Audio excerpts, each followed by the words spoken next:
Thank you for joining me on the journey. This is Completed Christianity. So, welcome back. Another episode of Being Complete. And today we are going to be looking at our validation of the law commentary. It's Shabbat, so Shabbat Shalom all. And let's jump right on into this and take a look the reading of the book of Galatians here. And in this reading, we are going to get into some real good things. I could literally talk about this part of Galatians chapter 2 all day. This could be an all-day video. But my wife wouldn't appreciate that. So we'll keep this hopefully to a few minutes. And so let's jump in here and take a look at what we got. Galatians 2, we covered through verse 10 last week. So starting with 11. And when Kepha, Peter, had come to Antioch, I withstood him to his face because he was at fault, I being Paul. So I, Paul, withstood him to his face because he was at fault. For before some came from Jacob, James, he was eating with the nations, Gentiles. But when they came, he began to withdraw and separate himself in fear of those of the circumcision. So here we have that these men of the circumcision, that they came from James. So the dynamic going on at this time was that although there were people who believed in Messiah, and the apostles were saying that through Messiah we no longer keep these doctrines and traditions of men through rabbinic Judaism, there were still sections of the believers in Messiah that were still of the circumcision, which is the doctrine of the Pharisees, that if you're circumcised into first century Judaism, that then you're saved. But this isn't the scriptural circumcision. This is the circumcision that Paul is against, that he says that he just wishes they would just cut themselves off. Just don't stop with the foreskin, just cut it all off. Because they were doing things that were not scriptural. And so this is where this idea of the circumcision comes in. So these men that came, they came from James, but they were still stuck in the traditions and doctrines of men, just like a lot of people, most people, still are today. And so this is what's going on here. So Peter, this has nothing to do with him eating unclean things. And this is how this typically gets taught in Christian circles. And this whole passage I made a earlier video on. But yeah, it gets preached in some circles that, yeah, he's sitting there like eating his pulled pork, and then the Jews show up, he drops a sandwich, he runs over the Jew table. That's not what's going on here. And so it's always said that Paul's upset with Peter because he's turned back to keeping matters of the law. Well, this isn't true, because when we flip over, it's about 7 years later, in Acts 21, we find Paul keeping matters of the law. So he's not upset with Peter about keeping matters of the law. He's upset with Peter about going back to the doctrines and traditions of men that Messiah condemned in Mark 7 and Matthew 15. So that's not what's going on here. And the rest of the Yahudim, Jews, joined him in hypocrisy, so that even Barnabas was led away with their hypocrisy. So, because of what Peter did, the other Jews that were of this persuasion and this understanding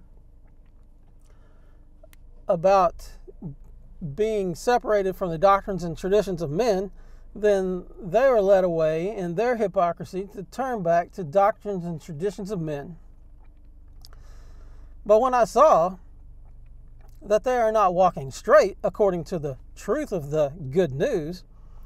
I said to Kepha before them all, if you, being a Yahudi, Jew, live as the nations, Gentiles, and not as the Yahudim, Jews, why do you compel nations to live as Yahudim? Well, this right here is typically where you get the, oh, you don't be a Judaizer, oh, you're just being a Judaizer, you're talking about the law, you're being a Judaizer. That's not what's going on here. This idea of being a Judaizer, it's a Catholic tradition, it's a Catholic doctrine.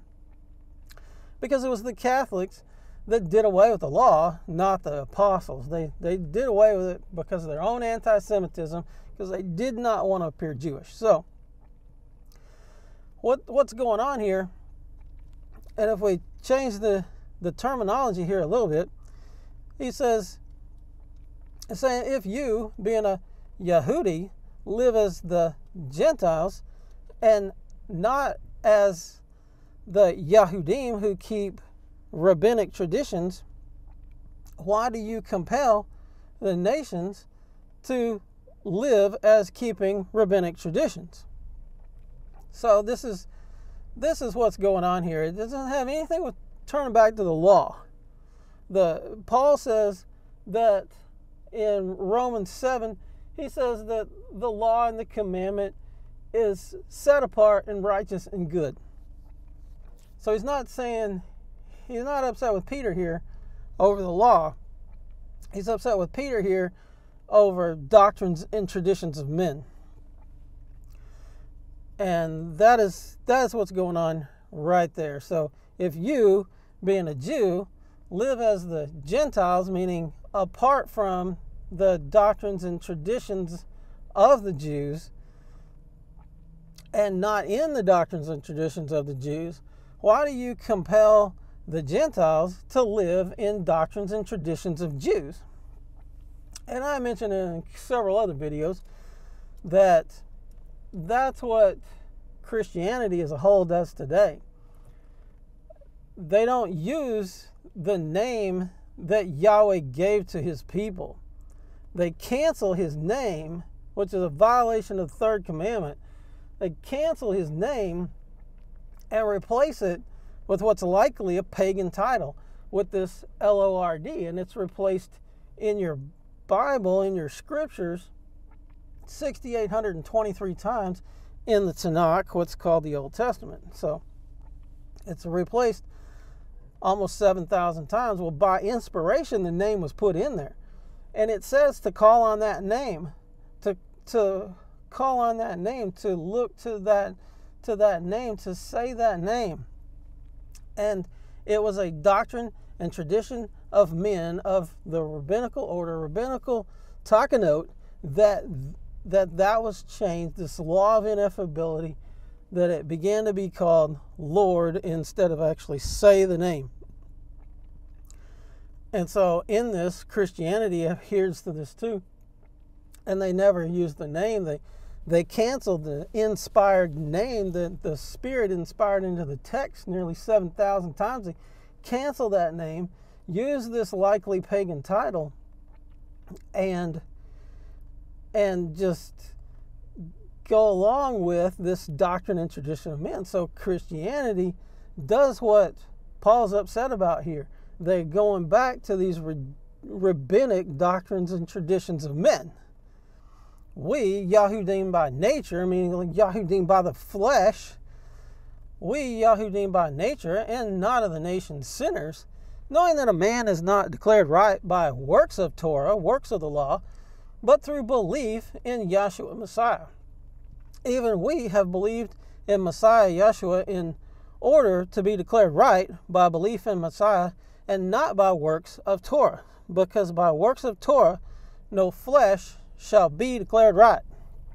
So here we have this, what seems like a clear statement that, oh, you don't keep the law, we're declared right by belief in Messiah. Well, this this is not what is being said. That's a doctrine and tradition of man. It's a filter that you have. If you have that understanding, it's a filter that you're reading the text through, and you're not reading it for what it says. Okay, so it's saying that we're not declared right by works of Torah. That means that if you just keep the works apart from the belief in the Messiah, it's never going to get you there. It's never going to create a saving faith. It's not canceling that you never keep the works of the law. It's not saying don't keep Shabbat because it's not going to save you. Well, the thing is not keeping things like Shabbat can potentially, if you will, cause you to be unsaved or cause you to lose your position, to lose your steadfastness, just as it's claimed over here in 2 Peter. So 2 Peter, down here at the bottom, let's take a look. Let's see. And account that the long suffering of our Master is salvation, even our beloved brother Paul, according to the wisdom given him, hath written unto you, as also in all his epistles, and all Paul's epistles, speaking in them of these things which are hard to understand, hard to be understood, which they are unlearned and unstable. They twist, as they do also the other scriptures, their own destruction. Therefore, beloved, see that you knowing these things before, beware lest you also being led away with the error of the wicked and fall from your own steadfastness. So this just flies right in the face, as many other verses do, in the once saved, always saved doctrines. You can be justified in Messiah and fall from grace. And you fall from grace by turning back to sin, or also by believing that it is the works where you have your salvation. You get salvation by justification through the blood of Messiah. You keep that salvation by working out your salvation in fear and trembling and doing these works that are the works that the Father has given us. And so His word is perfect. His law is perfect. It's perfect unto the salvation of your soul. To be declared right by belief in Messiah, and not by works of Torah, because by works of Torah no flesh shall be declared right. So this is what he's saying here.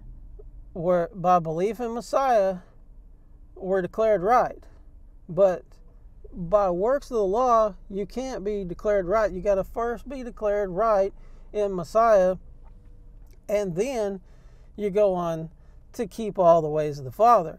And if while seeking to be declared right in Messiah we ourselves are found sinners, is Messiah then a servant of sin? Let it not be. So if we're declared right but we still fall short, we still fall, it's not that Messiah caused us to do that. It's that our sinful nature and our misunderstanding of who Yah is that caused that. For if I rebuild what I once overthrew, I establish myself a transgressor. For if I rebuild what I once overthrew, I establish myself as a transgressor. What was overthrown that is being rebuilt is the old nature, the old man, the sinful life. If I reestablish that, that's a work. If I reestablish that, then I establish myself as a transgressor, not as the righteous. For through Torah, I died to Torah in order to live to Elohim. So this verse is explained in Romans 7. And we're not going to get into that, but I died through the Torah, I died to the Torah. So by keeping the Torah in Messiah, now the Torah, I'm dead to that Torah, I'm dead to its punishments. And so nobody really explains this very well. John Gill does a pretty good job in his commentary. And if you don't know who John Gill is, he pastored the same church as Charles Haddon Spurgeon only about 100 years earlier. I have been impaled or crucified with Messiah, and I no longer live, but Messiah lives in me. And that which I now live in the flesh, I live by belief in the Son of the Mighty One, who loved me and gave himself for me. I do not set aside the favor of Elohim, the favor of the Mighty One. For if righteousness is through the law, then Messiah died for nothing. So the favor of Elohim is that he gave his Son, the Messiah. He shed his blood for us, which in our belief that he is able to redeem us, that brings us into righteousness, not works of the law. Works of the law maintain that righteousness, because if we are made righteous and then we continue in sin, then we fall. Sin is always a fall. You can't be made right and continue in willful disobedience to the ways of the Father. That's just not the way it works. That's just not the way that it is. Galatians, gospel of grace. It is of grace. We read this, but the difference is in the definitions. And it's not grace to sin. It's grace to be redeemed and then continue in the ways of the Father. Psalm 89:34, my covenant I will not break, nor alter the word that has gone out of my lips. If you like the video, give us a thumbs up. Comments of opposition are welcome. Just don't say anything dumb like we're not under the law. We're under grace, because you've been taught to use that verse outside of the bounds of its intended context. Subscribe now. Smash that subscribe button and ring that bell so that you get notifications of all future videos.